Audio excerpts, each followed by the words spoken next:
Merci madame, bonjour. Moi c'est professeur Dr Nimi Fidèle. Je suis spécialiste en chirurgie orale et maxillofaciale, mais expert en oncologie tête et cou ou cancérologie ou les maladies des cancers de notre région orofaciale. Et je suis aux cliniques universitaires de Kinshasa, faculté de médecine. Le cancer de la bouche, c'est comme tout autre cancer qu'on peut retrouver dans d'autres régions, notamment les seins, notamment les poumons.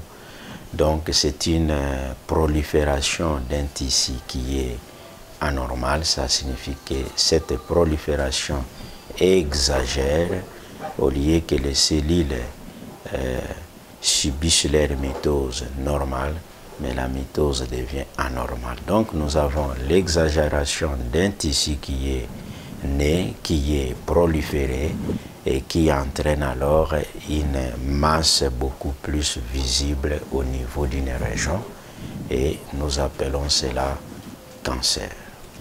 Une personne comprendre qu'il a le cancer de la bouche, c'est peut-être difficile puisque comment il le saura que c'est un cancer?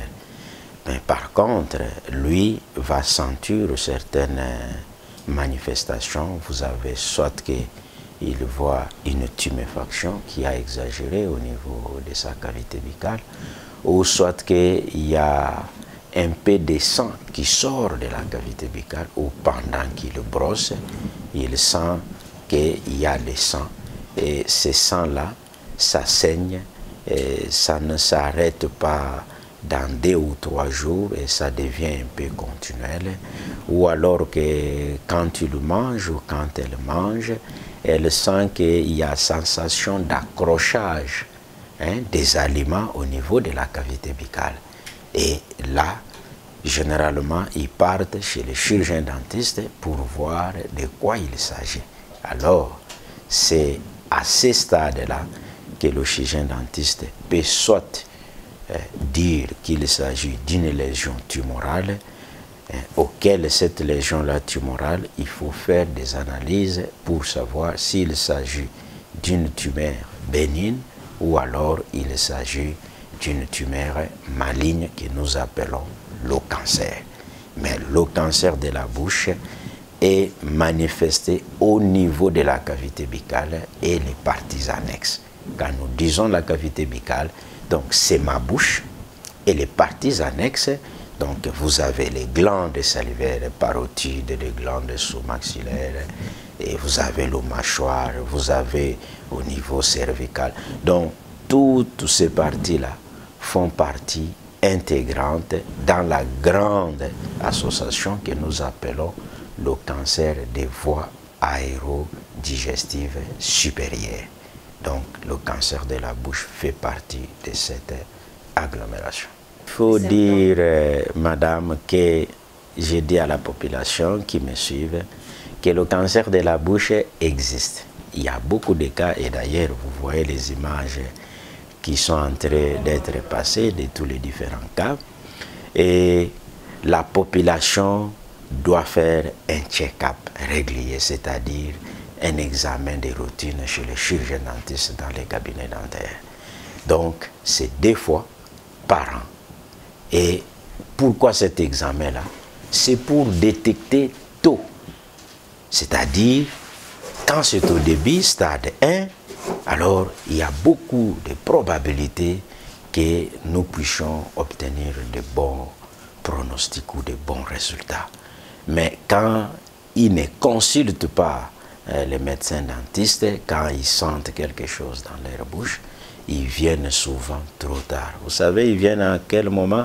C'est du moment où tout le visage est déjà boussifié par la maladie, ou bien la bouche ne s'ouvre pratiquement pas, ou l'œil est fermé, il ne sait pas voir, puisque la maladie a tellement avancé, c'est à ce moment-là qu'ils vont venir. Donc, c'est pour dire, le cancer de la bouche, c'est un cancer qui existe. Et les signes, ce sont celles, ou ce sont ces plutôt, dont j'ai énuméré tout à l'heure là, pour savoir qu'il s'agit d'un cancer ou d'une maladie auquel l'examen peut nous dire que c'est un cancer. Le cancer, c'est une maladie où il y a une prolifération, multiplication exagérée des nombres de cellules qui part au-delà des limites normales. Donc vous comprenez qu'en conséquence, il y a une masse qui va se présenter puisque la cellule a perdu le contrôle.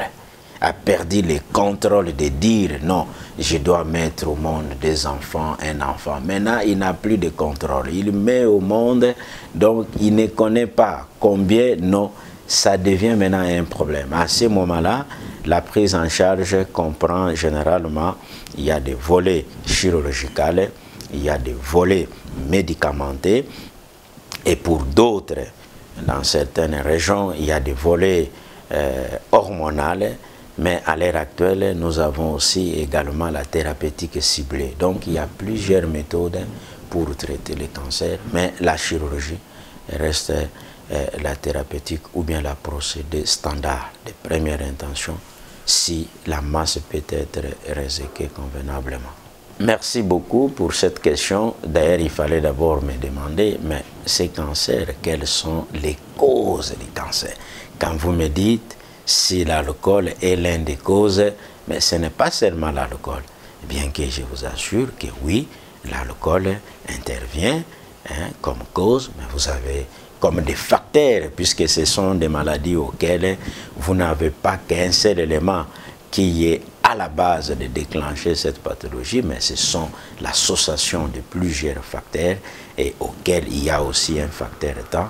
Donc, notamment, nous avons l'alcool, nous avons le tabac, nous faisons beaucoup d'études là-dessus et nous allons développer dans les émissions prochaines les propriétés qui sont dans le tabac qui font à ce que nous avons ce qu'on appelle les cancers induits par le tabac. Donc, il y a le tabac. Nous avons la carence de certaines vitamines, des complexes vitamine A, et puis nous avons certaines infections, notamment l'infection due au virus Human Papillomavirus. C'est le virus qui se transmet par des voies beaucoup plus sexuelles, et c'est le type 16 et le type 18, et à cela, il faut associer à ce moment-là le rapport orosexuel qui est devenu à la haine, que par cette voie-là, il y a beaucoup de transmissions et surtout quand il s'agit encore de plusieurs partenaires, des hommes ou des dames avec plusieurs partenaires. Donc ce sont des facteurs qui ont été incriminés, puisque à son temps, la tendance était que c'est le tabac et l'alcool. Mais on a constaté que les gens développent des cancers de la cavité buccale, mais ils sont en bonne santé. Ils sont en bonne santé et nous avons, avec l'étude récente, qui a démontré que 53% de ceux qui avaient développé les cancers de la cavité buccale n'étaient ni buveurs, vous comprenez, ni buveurs, ni fumeurs. Donc, en d'autres termes, nous nous sommes dit, est-ce que ce n'est pas ces facteurs favorisant des human papillomavirus par le rapport orosexuel, dont la fréquence dans les milieux universitaires, dont l'étude qui a été faite, a démontré que cette pratique est plus élevée. Donc, à 83% à l'heure actuelle, donc c'est une pratique qui est comment dirais-je, habituellement pratiqué par les partenaires, les différents partenaires. Et les autres même, c'est la première pratique qu'ils ont eue quand ils ont commencé les premiers rapports. Donc c'est un élément. Et en dehors de ça, effectivement, vous avez les rayons ultraviolets, bien sûr, hein, vous en avez, et il y a des facteurs génétiques. Des facteurs génétiques qui interviennent en dehors des autres facteurs environnementaux que je venais de citer.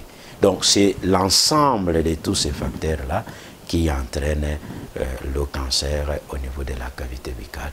Bien sûr, associé à une mauvaise hygiène bucco-dentaire. D'où il est important de se brosser les bouches, non seulement régulièrement, mais aussi respecter la technique de brossage dentaire. Le numéro c'est 082 22 44 152.